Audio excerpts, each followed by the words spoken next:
Topic today is the Big U Enterprise case, specifically speaking of the detention hearing that I was in present at. And you're not allowed to record in these hearings in the federal building. So you go in, you can take mental notes, written, physical notes, stuff like that. But I wasn't really prepared for that. I really wanted to see, look him in his eyes, see what's going on, because previous detention hearings, court proceedings, some of them are sealed. It's not being released to the public. So a lot of things go on in these hearings, and it's a different story by the time it hit the street. So I was present. I don't know if y'all seen my last video. I kind of spoke on a few things that I remember from the court date. Like I said, I couldn't take notes, couldn't record. But thanks to Brittany Mejia, hope that's how I spell her name, excuse me if I pronounce it wrong. She's a staff writer at LA Times. She was present, and she kind of picked up on more things that I didn't pick up on, I didn't remember. And she also, the word for said in her story, which is in my story, to let you guys know I wasn't fibbing and telling lies. Whatever that word is, that's what she did for me, and the truth is the truth. And you can't lie in a courtroom, and it's what it is. So let's go to the first page of it. This is LA Times article. The title is Feds Say LA Gangster Spoke of the Orange Man Wanted Trump to intervene in case. Now, we've been hearing that he's been reaching out to people to get people to help him out with his bail or whatever he was trying to do. He was trying to reach out somehow, some way. He's on these recorded phone calls. It's just crazy. He's still reaching out and doing things on these, and knowing all the calls are recorded. So let's get into it. You want to introduce yourself? Because I always say something, you got to correct me on how you want to be. Well, they can call me. I'm not Abdul Aziz, but everybody know me as Eddie Boy. Okay, so I'm with Eddie Boy. I didn't meet, all these other monikers handled. But anyway, so let's just get started. So, from the first page, Big U, Eugene Henley, an accused Crip leader, will remain behind bars while he faces charges of fraud, robbery, extortion, and running a racketeering conspiracy. A federal judge in Los Angeles ruled Tuesday. This was Tuesday, was in court. As Henley, 58 years old, sat quietly in a white jumpsuit, U.S. Magistrate Judge A. Joe Richmond cited the violent allegations against him, including murder of an aspiring rapper and what he called a lot of evidence of obstruction of justice. And according to Henley, to remain in custody pending trial, Richmond said that he was concerned that Henley might flee and that he was potentially a danger to the community. So this was a detention hearing, and they're trying to, he's trying to plead for his case why he should be free. And the U.S. attorney is trying to say he shouldn't be free. So they have to bring up their points. They got to bring up their points. He's arguing why he should be free. And, the verses on the other side is saying why he shouldn't be free. So this is what's going on. Okay. In ordering Henley to remain in custody pending trial, Richmond said that, there's no condition or combination of conditions that will reasonably assure Mr. Henley's future appearance at court proceedings for the safety of the community. And this is what Richmond said before the ruling, before he even ruled it. He said there's no condition or combination of conditions that will reasonably assure Mr. Henley's future appearance for the court proceedings. You know what that means? There's no condition or combination of anything that will reasonably assure he would appear in court. This is what he said before he even ruled it. Arturo Hernandez, Henley's attorney, which I saw, he was there, said his client could be confined to his home and monitored electronically. He also cited the fact that his client's loved ones were putting up millions of dollars worth of property to secure his release, which he said made it unlikely Henley would flee. So this is the argument coming from his attorney. Like, man, we got millions of dollars of property we're putting up. This is his argument. You've got to give him a chance, said Hernandez, who was represented cartel members in the 1980s serial killer Richard Ramirez, known as the Night Stalker. So he has a good resume of big cases and big people who were in a lot of trouble. Yeah, but he never won none of them cases. Well, we don't know if he won or not. I know because this case right here, the Ramirez Ramirez case, this boy doing all day. Well, I mean, honestly speaking, he didn't get him released. So I mean, you know what? It is what it is. You know what I mean? But keep doing what you do. So this has been the defendant's second chance. Assistant U.S. Attorney Kevin Butler told the judge, so this is what I said in my video. So Big U's lawyer is saying that you've got to give him a chance. U.S. Attorney Kevin Butler told the judge this has been the defendant's second chance. Remember I was telling you guys that?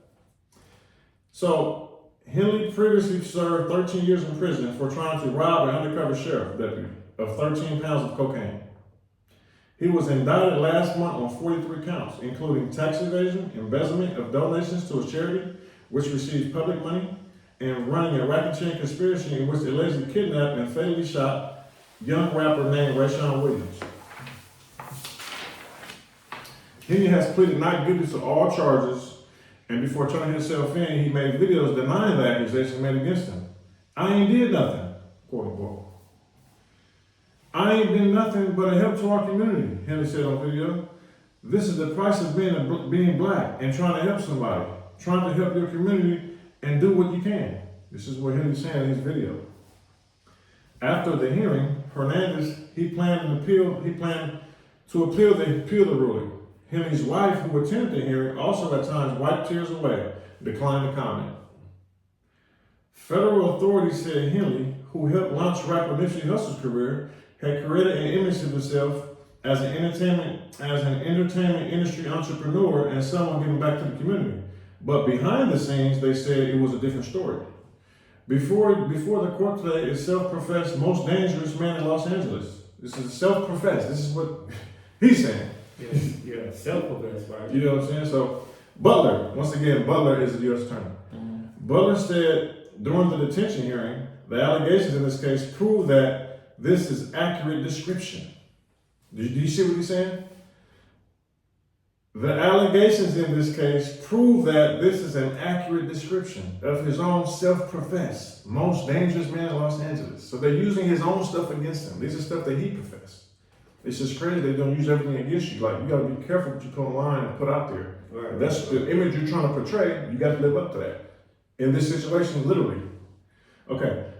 Were the court to release Henley, Butler argued, the U.S. attorney, he'd also become the most dangerous man to the case because his entire criminal enterprise is based on fear, intimidation, control.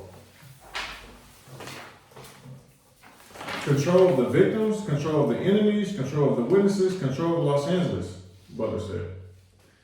In a federal complaint, authorities likened Henley's Big U enterprise to a mafia-like organization that relied on his stature of long-standing association with the Rolling 60s and other street gangs to intimidate businesses and individuals in LA.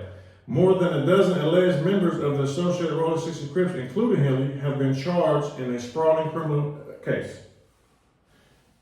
In a brief filed before the hearing, federal authorities alleged that to avoid custody, defendant will not doubt continue his double dealing, as he did to celebrities or donors that he duped into believing that they were helping young, unprivileged athletes chase their dreams, when in reality, they were unwittingly lining defendant's pockets as he embezzled donation for donation.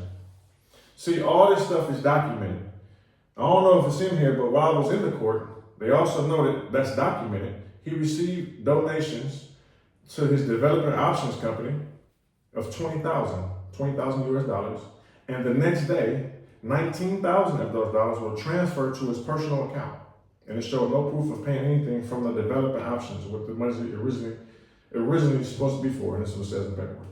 Okay, even in his short time in custody, he has put up old tricks, once again trying to use some of those same celebrities for personal gain, the government said. He has even suggested that he can manipulate the President of the United States into intervening in the case and dropping the charges, even as he simultaneously diversely refers to the President as the Orange Man while in custody. I mean, it kind of speaks for itself, man, you know.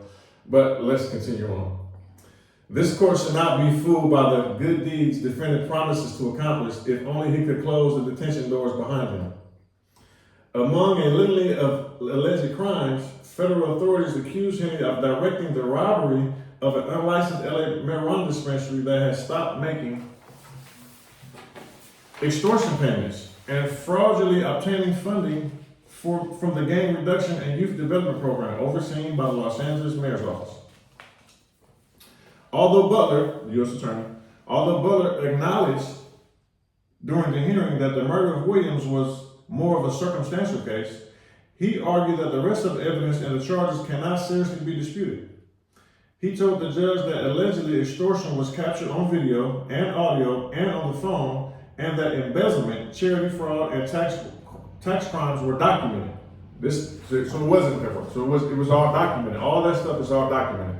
It's like no way out of it. Butler, which is U.S. attorney, told the judge that the night before his arrest, he returned his phones off and fled his home. One of the potential witnesses to some of his crimes actually asked the government when approached, if you can't even arrest him, how can you promise to keep me safe? Butler said, this is a legitimate concern that one of them would be exaggerated if he were granted bail. So do you get what I'm saying? And I was there when I was present when I heard this. A potential witness of some of his crimes asked the government, if you can't even arrest him, how can you promise to keep me safe? So this is a witness who was scared for their life. Yeah, did they name? No, they didn't say. But on the narrative on the internet was someone who's in contact with the government. Right. They're in contact with. Right. A witness. But the narrative on the internet is like some people pushing it saying it's Wack100 or you or Wack100 or whoever it may be. So. Oh no, we get to that right here. This is all. They actually speak about that. That's what's crazy. They actually showed the video of him trying to throw us under the bus and was debunked by the district attorney. So let's see. It's actually, you're saying that it's actually right here in the next paragraph. Okay. More than a dozen of Henley's family members and friends were present in the court today, Tuesday afternoon, and listened as prosecutors played a video made before he surrendered himself to authorities, blaming people posting. Huh? Check. Check what? How do you get that? You know? Oh yeah.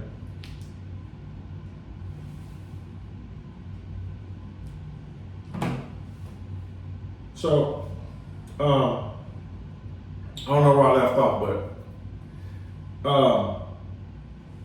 yeah. So here we go. Let's say it again. More than a dozen of Henley's family members and friends were present in the court today afternoon and listened to prosecutors play the video made before he surrendered himself to authorities, blaming people posting on social media for the case against him. So Big U is blaming people posting on social media for the case against him.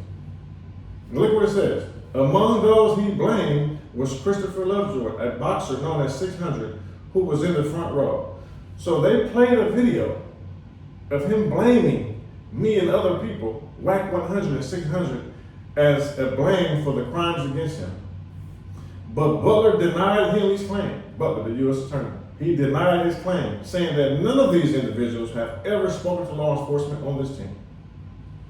So you have a complete lie that Big U is on his way to turn himself in and blaming other people for his own downfall. That's total fictional.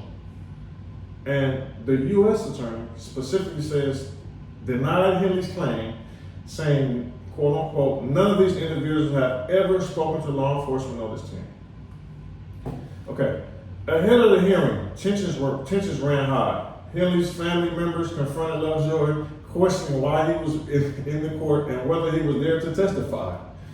And they accused Lovejoy, who has more than 100,000 Instagram followers, of being disrespectful to him. This is all been recorded in the court, man. You know, they got it all on here. And they said, that's what I said. I'm here supporting, he told the family. Who? A woman identifying herself as Henley's sister asked Lovejoy, who? Lovejoy, the court, he responded. When Lovejoy walked into the courtroom, he sat in the front row and said to Henley, how you doing, man? Henley did not react or respond. Like I told y'all, see, y'all be thinking I'll be lying. I walk in like, hey, what's up, man? How you doing? He just looked away, scared. So now y'all see, what's it called? Corroborate, like vindicated what I'm saying? What's the word? No, but it just validating. Validation. She validated everything I said. So, okay. Here we go. During the hearing, Hernandez referred to the government case as involving innuendos and guesswork. He lauded his client for turning himself into authorities and said it was a sign that Henley is not guilty. So Hernandez, which is Big U's lawyer, is trying to say that him turning himself into authorities is a sign that he's not guilty. So this was my argument. This is why, you kind of need the whole conversation. So what the lawyer was arguing that Henley's not guilty. If he was guilty, he wouldn't have turned himself in. This is Hernandez, Big U's lawyer's argument. And they go back and forth. This is really the only thing that I see his lawyer had to stand on. Not saying he's a bad lawyer. I would have did it different, but he didn't really have too much to work with. So, at one point, so all the government wants to do is throw a bunch of stuff at the wall and see what sticks. This is what his lawyer's arguing. All the government wants to do is throw a bunch of stuff at the wall and see if it sticks. This is what he's saying. At one point, Richland, which is the judge, asked Henley whether he was okay, who was dealing with cramps from his hands being cuffed in front of him. He told the judge, "I'm stressed out." See, I was sitting behind him. So it was kind of like, you walk in, it's a table like this. This is Big U, this is his lawyer, this is his lawyer's son. There's a front row, I'm over here. So they're all facing this way and looking at the judge. So Big U's here looking at the judge, I'm over here. So I can't see his facial expression. So that's why as I'm watching everything, and the judge asked him, what did the judge ask him? Whether he was okay. He said, "Mr. Henley, you okay?" The words from Henley was, "I'm stressed out." So I'm like, what type of facial expressions are you doing? Because I can't see him. For a judge to ask you, "What's wrong? Are you okay?" Are you crying or something, bro? You know what I'm saying? Like, because the judge is like, you're dealing with cramp from your hands from being cuffed in front of him. Like, what's going on? And he just said, "I'm stressed out." Like, why are you stressed out? This is the life you chose. If you can't do the time, do not do the crime. Every time I was in the streets, I knew what I was facing. I knew what I signed up for. So however it went, whether it be death or prison, I was prepared to deal with that. A lot of these guys aren't really built like that. And this is why they cry, they're looking sad, and saying they're stressed out. I was prepared for whatever I was signed up for, but that's a whole other story. Dude in there talking about you stressed out. What you stressed out for, bro? You got caught up with all this stuff. Anyway, let's get back to the documents. As Richland handed down his ruling, he referred to the indictment as quite extensive and said the court does not believe there is substantial evidence, lengthy evidence. This is not innuendo in the indictment. Last page. Yeah. Okay. So that's as much as the minute order transcripts that we can get, actually corroborated, validated everything that I said. You can look that up on LA Times, LATimes.com. I'm gonna print it up and I'll send it to you. And I'll put the link in the bio, link in the description. But if you don't want to do all that, you can just type in LA Times. It was published yesterday. Shout out Brittany Magia. I don't want to pronounce it wrong. She's a staff writer for the LA Times, but shout out, she did actually a really nice article. So I want to give her a shout out and shout out to LA Times. So yeah, that's what's going on with that, man. And it's just been a lot going on. I want to give y'all everything that I said that's actually in the paperwork. So what you think about all this, man? Like, I kind of just wanted to go over everything, but how do you see everything? And this also a lot of things that she didn't cover that she probably didn't think was relatively entertaining for her article, whatever, but it was a few things I spoke about, and I'm gonna let him speak about because he did a video on it himself. So let me tell you something else that was brought up. Also in the video that they played in the courtroom about him trying to say Wack100 and 600 were working with the FBI, it was debunked by the FBI, saying that none of those individuals spoke to us. They also played, the U.S. attorney also said that by him putting our names out there, put a target on our back for people in the streets to assume that we're working with law enforcement. And they said he sent out a smoke signal to put a target on our back by that message. They also took a screenshot of a developer options worker of his post, a real big post that said, "Free Big U, kill 600." They said that with what he said, putting our name, putting a jacket and target on our back saying work for FBI, now the people who work for him are posting kill 600. And that's why they're saying that he's not, the streets won't be safe with him out there because he's already putting out smoke screens. They're saying putting out smoke screen messages to kill 600 Wack and putting a target on that. But speak on what your video, on what you said about the people who are talking to him, communicating with him, and what that's doing based on what I just said. Yeah, my only concern is that the brothers that they say they rock with him, they love him, they on his team, they have to be mindful this is an open case, and that anything they do on the internet, that it can be obstructive of justice. So if you out there delivering a message that this individual is doing this individual is that, they can use that against him, and they can use that against you. So I'm just saying, be mindful of what you're doing on the internet, because this is an open case. It's an ongoing investigation, and I don't think brothers know the serious nature of this case. This is very, very serious. And if brothers is rocking with him, if they team Big U, they need to pay attention that, look, you guys cannot do nothing that is gonna jeopardize his defense. So if you're getting on the internet, you're saying this person is this and this person is that, and them people are watching. Believe me, So, I'm telling you. let me cut you off. Hold on. It sounds like you're trying to help people. No, I'm helping the people that don't know no better. Oh. I'm saying that, so you got to understand, bro, that when people have a genuine concern for you and love for you, even though Big U did what he did, and they didn't have nothing to do with that, right? Whatever he had going on, people are mad about that.